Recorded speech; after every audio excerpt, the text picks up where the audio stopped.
Surfers and lifesavers and their kind came up with the derogatory term bogan to describe people from the less affluent and rougher western suburbs. They didn't feel like they belonged and thought that they should stay in the bogey holes away from them. Like the goon bag, the esky or the hills hoist, Australians have come up with some cracker stuff over the years. We're a nation of inventors. But our unique take on the English language is perhaps the strangest and most amusing Aussie concoction of all. What's the go with our accents and famous fondness of slang? When Europeans first settled here, all of these different ships came from different places with different people and different dialects. And they sounded super weird to each other. To get by and communicate, they all had to temper down the way they spoke. You know when you go to America and you have to talk slowly and more precisely to be understood? When I'm talking Australian, I don't actually use much of my face muscles. But if I talk American, I go, "Hi there, how are you?" There's also a belief that that droll, the kind of mumbled slur that we're known for, might have come because first settlers, mostly prisoners and sailors, were drunk all the time. So that simplified and plain speech, perhaps combined with the consequences of getting on the piss, created a new sound. The biggest driver of the accent becoming embedded and common was children. Early settlers had kids, and they over time began to sound the same, both naturally and as a result of assimilation. And what about the habit of ending sentences with an inflection, as though you're asking a question, even when you're not? It's not a house, it's a home. Well, you know how the Irish accent can sound a bit like a song? A huge proportion of convicts were Irish, and the Irish famously have a lot of kids, so that sing-songy way of speaking probably had an influence. The way we talk is certainly distinct, but it's also largely universal across our vast land.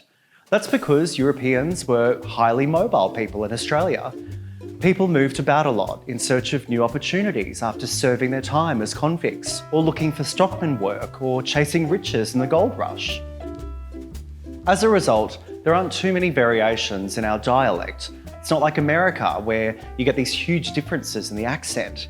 That's because their settlers arrived and stayed. There is an exception in Australia, Adelaide. Europeans who moved there were free settlers. They kept their high society and high status accents. What a fancy lot. And in the more modern era, those wealthy types across Australia were likely to have adopted a thing called received pronunciation. It became popular in England in the last century or so, and it's kind of like how the Queen sounds. I'm delighted to have my handbag back. As it spread around, eventually coming here to Australia, it created the sense that how we spoke was rough and unrefined. So received pronunciation was taught in private schools where the kids of the elite picked it up and they later shared it with their kids and so on. That created one of three types of Aussie accents, the first being the more refined Australian accent. There's also the stereotypical broad accent. You'll tend to find this in rural, regional and remote communities. They're smaller and a bit more removed from contagious social influence, so they haven't changed quite as much. Then there's a whole cohort that kind of falls in the middle, what's called a general Australian accent. Not too rough, not too posh, just right. What about slang? I really need a whole video just on that. But in short, it's a combination of things. Some of the imported words from early convicts from Britain and Ireland, mixed with the unique bushranger language, some Indigenous phrases, and even old-timey military terms. And given colonisation wasn't really that long ago in the scheme of things, many of those phrases prevail. More recently, other parts of our culture have played a role. We're girt by sea, as the anthem tells us, and lucky to have the best beaches in the world, which we enjoy year-round thanks to our climate. Surfing and lifesaving are therefore popular pastimes. Terms from that beach culture developed, took root and permeated throughout society. Take togs, budgie smugglers and cozies, even thongs, all thanks to our beach culture. And bogans. A bogey hole is an old surf term for a protected beach outlet where children or inexperienced swimmers swam.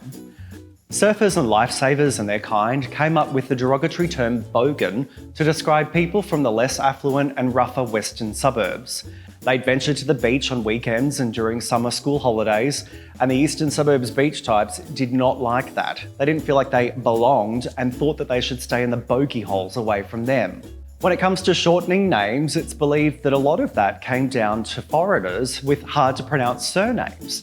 It could have been that a shortened version made it easier to say and avoided embarrassment.